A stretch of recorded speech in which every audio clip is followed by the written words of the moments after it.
So the San Jose Sharks finally end their losing streak. What's going on, everybody, and welcome to the inaugural episode of Sharks Latest. I'm your host, Jimmy, here to bring you everything regarding your favorite hockey team. If you don't want to miss anything, Team Teal, hit that subscribe button below and you'll be part of the family. And don't forget that notification bell as well. So here we are, starting our inaugural episode off on a high note because the San Jose Sharks finally ended an ugly and depressing 6-game losing streak by winning on the road in Columbus by a score of 3-2 on Saturday. So that is fantastic. Sharks fans are waking up elated, getting 2 points in the last game, 3 points in the last 2 games as well. Don't look now, the San Jose Sharks are finding themselves on an upswing, and it might be at the perfect time, y'all. So let's talk about it a little bit. First off, a 6-game losing streak is finally something that we are elated about.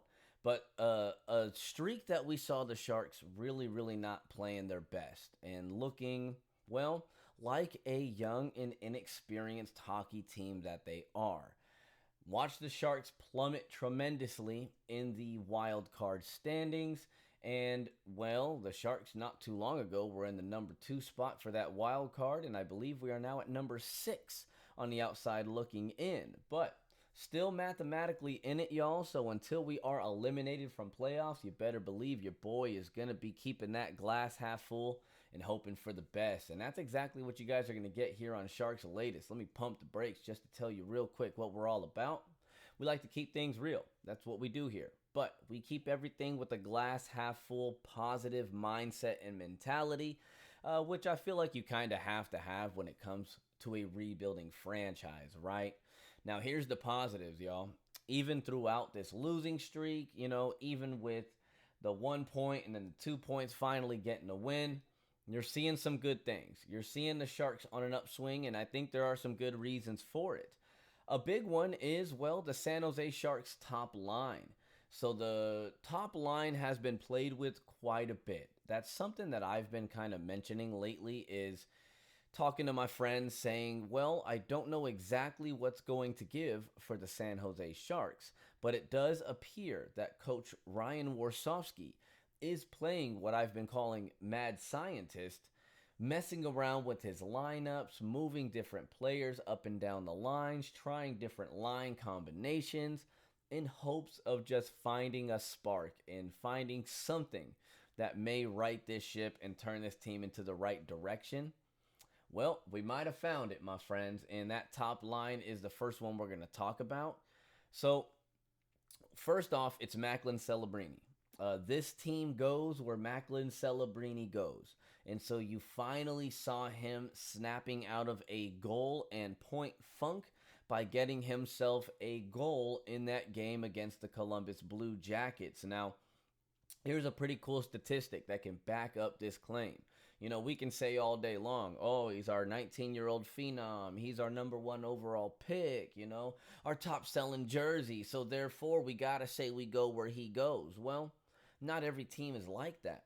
San Jose Sharks, they definitely are. So check this out. When Macklin Celebrini records 1 point or more for the San Jose Sharks, they are 31 wins, 16 losses, and 4 overtime losses, right? So 31 and 20. That's a pretty good win-loss ratio. Now, when Macklin Celebrini fails to record a point, the San Jose Sharks are 1 win, 15 losses, and 2 overtime losses. So night and day when we see Macklin Celebrini able to be productive and put some points up as well. And that's exactly what you saw from him.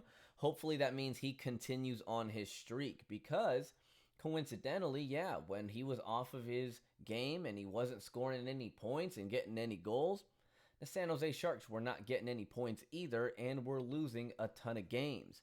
A big one is Will Smith. That's somebody we've been putting a spotlight on in Team Teal here because he's been addressed by Coach Warsofsky a couple of times. We also saw him get moved around. He got moved down to that third line on a game, and he's been someone that we hope. Now, here's the thing, y'all. We hope that Will Smith can come to his own to support Macklin Celebrini, to support this team, to allow us to really take off, unlock what we need to unlock to become a playoff caliber team. But at the same time, y'all, one thing that I refuse to do for a young team is ask for an accelerated progression, okay? We must trust the process, okay? And if that means Will Smith is going to click next season rather than this season, your boy here is perfectly fine with that. This is not a team that is actually here to compete for a Stanley Cup, y'all. Let's go ahead and just call a spade and be real with it, right? You guys see where the San Jose Sharks are. We're absolutely proud of our team and impressed with how they have actually righted the ship and progressed over last season being the worst team in the NHL. But let's let our young players develop, right? And let's give them some time and some trust and trust the process, because Will Smith is now back on that top line, had 2 goals in a game not that long ago. I believe it was the game against St. Louis. But you are seeing these youngsters coming into their own, at least as of late. Is it something that will last for the rest of the season? Will it go into the off season? Will it go into next season? We don't know, but we like what we are looking at so far. And so the third piece on that top line that I'm going to talk about, well, it's going to be Igor Chernyshov. And that's someone that we were itching to see. A youngster that was playing down with the Barracuda for a while and now has been brought up. He got a very, very scary hit and concussion about 10 days ago. And we were worried. We wanted to make sure he was okay, of course. Didn't even know if he was going to be able to suit up for the rest of the season. But sure enough, just like Superman, boy's putting the helmet back on, and he's back on the ice, and he's being effective, y'all. So that's what we like seeing. The chemistry is looking good on that top line. And, well, Igor had 2 goals against the Columbus Blue Jackets. A big reason why we won that game and snapped our losing streak. So there's our top line, y'all. And check this out. Our top line, the ages of our top line, 19, 20, and 21 years old, okay? So if that's something that we can find will be a glue at the top spot, we hope that that will be our top line for a decade, if not longer, right? But on top of that, the rest of the lines were looking good. We're going to give Warsofsky some credit here because, well, Coach was receiving a whole lot of slack lately when we were going through our losing streak. And, I get it. That's just sports fans for you. But the pro is, just like us, we were trying to figure out what it will take to turn the ship around. There is no magic answer. There's no blueprint answer. Yeah, of course, you got stats and analytics and gut feeling, and that's what Coach went with. And it seemed to work well because even our other lines, our second, third, and fourth lines, were looking pretty good. So good to get Tyler Toffoli back, throw him on the third line. We saw Colin Graff, who was on the top line, get dropped to the third with Toffoli and Michael Misa. So it's good to have some youngsters with some veteran talent as well, and that's what you get on the second line with Eklund, Sherwood, and Wenberg as well. So I really like the lineups that the Sharks have been rocking with the past few games, and I hope that's something that we are going to see coming up in this home stand, which is exactly what we are going to talk about next, is our home stand. So the San Jose Sharks begin a 6-game home stand right now, and it comes at a great time, y'all. I get it. We're still on the outside looking in for playoffs. Still a lot of teams that the Sharks have to leapfrog to get into the playoffs. But once again, until we are mathematically eliminated, we are going to keep preaching and hoping for a playoff spot for Team Teal here on Sharks Latest. And it all starts with a homestand, y'all. Everybody is better at home than on an away game, right? So here are the 6 games that the San Jose Sharks will be playing at home, starting tonight against the St. Louis Blues, a nice rematch. So tonight's the first one against St. Louis. Then we host the Anaheim Ducks. That is no easy task. Then we host the Toronto Maple Leafs, who aren't the hottest team at the moment, aren't the best team in the NHL, so we got to come away with 2 points on that one. Then we host the Nashville Predators again, and if anyone's been watching the San Jose Sharks as of late, you see that we played horrendously against Nashville last time we were out there in Tennessee playing them.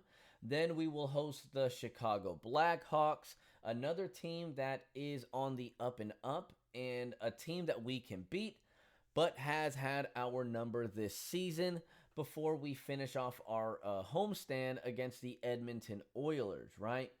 So what I noticed in that is you have right away 3 teams that have themselves positioned to be in the playoffs, 3 teams that are not so much.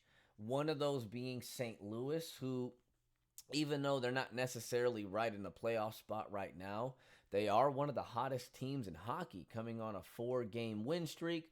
One of those against us in dramatic fashion with 2.5 seconds left in overtime, y'all. That was a heartbreaker and a half. But nonetheless, a game we should have won and a game we could have won. So that's what we have to do, is we have to come away with points on this homestand if we want to have any sort of chance of making it to the playoffs. So we've played 2 games against St. Louis and, well, haven't played too well. They were both overtime losses, so at least we were able to get 2 points in the 2 games we played against St. Louis this season. Anaheim, a little bit better, actually, y'all. 1-1 against the Ducks this season. One of the better teams in the NHL. So we have 3 points against them and 2 matchups left coming up in the season. Then we have Toronto. We're 1-0 against them. 2 points already. Then Nashville. We had that horrendous loss that we allowed 5 goals in the first period. That was very ugly. But nonetheless, we got 2 matchups left against Nashville, an opportunity for some payback against them.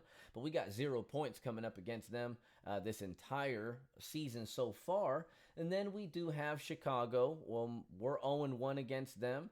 We have 2 meetings left with them as well. And then Edmonton, we're 1-2 with 2 points. So here's a quick prediction for you guys. 6-game homestand.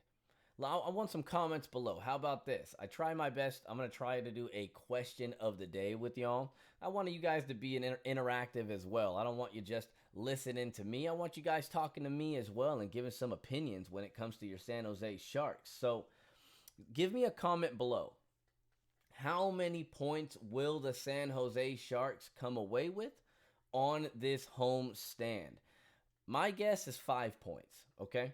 I think that we are going to lose against St. Louis again. That's just my prediction. I think we are going to have 1 point in an overtime loss versus the Ducks, a win outright versus Toronto, a loss again versus Nashville, a win versus Chicago, and a loss to Edmonton. So 5 points on this homestand I think will be pretty good for the San Jose Sharks. Will it be enough to get us into the playoffs? Well, being realistic, y'all, I don't believe that's going to be the case, okay? So will the Sharks make the playoffs? That's the elephant in the room for Team Teal right now. Your boy is not feeling too confident in that, y'all. But once again, this is a team that came in with such a different mindset, such a different mentality.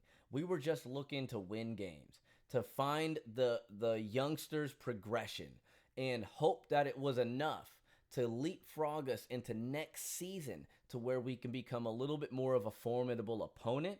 But nah, dude, check it out. The San Jose Sharks have been playing pretty decent in pairing with a Pacific Division and a Western Division, or conference, I should say, that's not the strongest at the moment in points either versus what you're seeing on the Eastern Conference. So you did see the San Jose Sharks making a push kind of mid-season to put themselves into playoff contention.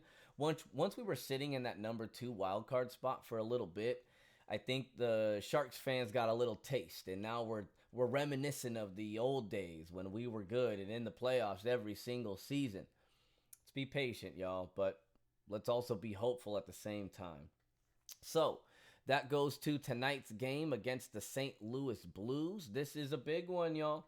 Once again, the homestand. St. Louis is one of the hottest teams in the NHL. I feel like that's a common theme as of late. The Sharks just keep getting the hottest teams in the NHL that are on some complete tears. You know, Nashville, they've cooled off. They've lost 4 straight, but when the Sharks faced them, they had won a ton of games in a row. So that's what you get here with the St. Louis Blues. They are 7-1-2 in their last 10. Still right there neck and neck with the San Jose Sharks as far as points go, but don't look now because they are coming. But the San Jose Sharks played a fantastic game against them on the road, a game that they lost in heartbreak, like I mentioned, with 2.5 seconds left in overtime. But this is a game that the Sharks can win. I do believe that Askarov is still dealing with his neck injury. I have not seen any updates on him as of yet. So we will probably see most likely Nedeljkovic in the goal. But I'm good with that, y'all. I get it. As of late, he has struggled a little bit, but that's because he hasn't had some support or some days off like he's really needed. Hopefully that can come soon. But this is big. You know, I've talked a little bit about, with my friends, a copy and paste mentality of the same lineup that you saw in our last game, which was a copy and paste from the previous game against St. Louis. So in my opinion, we need to rock with the same lines that we did the last 2 games, give the Sharks the best chance at finding some chemistry, continuing to progress on the ice. And, well, would you look at that? I'm getting some Sharks notifications right now. But this is a game that the Sharks can win.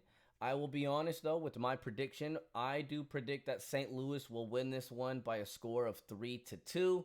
But hopefully your boy is wrong and talking to you guys on our next episode about that. But going to wrap it up here, y'all. This is our inaugural episode of Sharks Latest. Hope you enjoyed the video. And once again, if you do not want to miss anything regarding Team Teal, we are dropping videos daily here, Monday to Friday on Sharks Latest. Hit that subscribe button below, join the family, hit the notification bell, and we'll always keep you in the loop when we are dropping some videos. Till I see y'all next time, let's keep it real, let's keep it teal. Your boy is out.